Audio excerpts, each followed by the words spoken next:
রমাজানে রোজা রাখলাম, কবুল হলো কিনা চিন্তা। কোরআন তেলাওয়াত করলাম, কবুল হলো কিনা চিন্তা। তারাবির নামাজ পড়লাম, কবুল হলো কিনা চিন্তা। জাহান্নামের আগুন থেকে নাজাত পাইলাম কিনা চিন্তা। কারণ কিয়ামতের ময়দান বড় ভয়ঙ্কর। সূর্য মাথার উপরে নেমে আসবে, জমিনটা সূর্যের তাপে তামা হয়ে যাবে। সূর্যের তাপে বেঈমান আর গুনাহগারের মাথার মগজগুলো টাস টাস করে ফেটে যাবে। একদিকে জাহান্নামের আওয়াজ, ওদিকে আমার আল্লাহ চিৎকার দিয়া বলবেন, লিমানিল মুলকুল ইয়াউম লিল্লাহিল ওয়াহিদিল কাহ্হার। সমস্ত নবীরা কান্নায় বেকারার হয়ে যাবে। ওই সময় আবার আপন কেউ থাকবে না। ওই কিয়ামতের ময়দানে আমি ওমর আসামির কান গড়ায় দাঁড়াইতে পারবো না। জাহান্নামের আওয়াজ ডেকে ডেকে বলবে, ও আল্লাহ, গুনাহগার গুলো কই? আমার পেটের মধ্যে দাও, যারা দুনিয়াতে তোমার সাথে বেঈমানি আর নাফরমানি করেছে। ওমরের কান্নায় পরিষদের সবার চোখে পানি।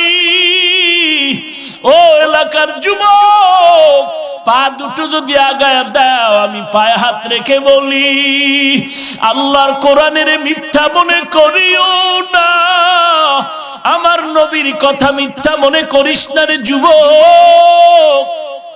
আল্লাহর কোরআন পড়ে ঠগি নাই, টুপিদারির কারণে সম্মান কমে নাই। আজকে তোমাকে পায়ে ধরে ধরে বলি, টুপি পরো, নামাজ পড়ো, তুমি রাজি হও না। অথচ আমাকে কোটি টাকা দিয়ে যদি বলো, হাফিজ ভাই দাড়িটা কাটো, নামাজ ছাড়ো, জীবনে ছাড়বো না। গলায় ছুরি আসবে, মরে যাব, জীবনে টুপি ফালাইব না। তুমি মুসলমান, আমিও মুসলমান। তুমি যে আল্লাহ মানো, আমিও সে আল্লাহ মানি। তুমি যেই নবী মানো, আমিও সেই নবী মানি।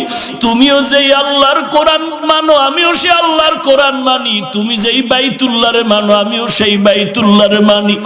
এরপরও তোমার পায়ে হাত দিয়া বুঝানোর পরও কেন তুমি নামাজ পড়বা না, টুপি পড়বা না? আর আমি কেন টুপি ফালাই না, দাড়ি ফালাই না, নামাজ ছাড়ি না, বেপরদায় চলি না রে বাবা? এই শীতের মধ্যে ফজরের সময় ঠান্ডা পানি দিয়ে ওযু করিয়া ফজর পড়তে কতই না কষ্ট। এরপরও এক ওয়াক্ত নামাজ ছাড়ার কোনো চিন্তাও নাই রে বাবা। কারণটা কি? তোমারে পায়ে ধরার পরেও তুমি নামাজ পড়ো না, আর আমি জীবনে নামাজ ছাড়বো না। কারণ কি?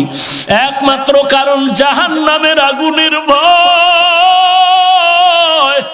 আমার নবী বলেছে, গুনাহগার যদি অন্ধকার কবরে যাও, একটা বেতের বাড়ি হাতে দিলে সহ্য করতে পারো না রে যুবক। গুনাহ নিয়ে কবরে গেলে কবরের দুই পার্শ্বের মাটির চাপ কেমন করে সহ্য করবি রে যুবক? সূর্যের গরম সহ্য করতে পারো না, ওই কবরে গুনার কারণে জাহান্নামের আগুন কেমন করে সহ্য করবি রে বাবা? পা দুটো যদি আগায় দাও, পায়ে হাত রেখে বলি, নামাজ ছাড়িও না। আল্লাহর কাছে তওবা করো। তোমার মতো যুবক স্কুলে পড়ে, কলেজে পড়ে, এক ওয়াক্ত নামাজ বাদ দেয় না, অভাব নাই। র‍্যাব, আর্মি, পুলিশ, বিডিআর বহু আছে, নামাজি অভাব নাই। তুমি কেন পারবা না? কোটি টাকার মালিক ব্যবসা করে, 1 টাকাও হারাম খায় না, তুমি কেন পারবা না? ড্রাইভারি করে, কৃষি কাজ করে, শ্রমিকের কাজ করে, যুবক নামাজ ছাড়ে না, তুমি কেন পারবা না রে বাবা? স্কুল কলেজের বহু শিক্ষক নামাজ পড়ে, শিক্ষিকা নামাজ পড়ে, তুমি কেন পারবা না? প্রত্যেকটা কলেজের পাশে কিন্তু মসজিদ আছে অথবা নামাজের ঘর আছে, এরপরও তুমি কেন নামাজ পড়বা না? যদি বান্দা তুমি জাহান্নামের আগুন সহ্য করতে পারো, তো বয়ান শোনা লাভ নাই, গুনাহ করতে থাকো।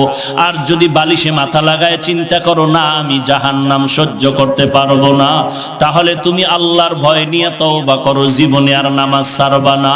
মা বাবাকে কষ্ট দিবা না, দেশের বিরুদ্ধে ষড়যন্ত্র করবা না, জাতির বিরুদ্ধে কোনো ষড়যন্ত্র করবা না, আল্লাহওয়ালা ওলামায়ে কেরামের সাথে বেয়াদবি করবা না, 5 ওয়াক্ত নামাজ পড়বা, সহিভাবে কোরআনটা শিখবা, আল্লাহওয়ালাদের সোহবতে চলবা, মা বাবার খেদমত করবা।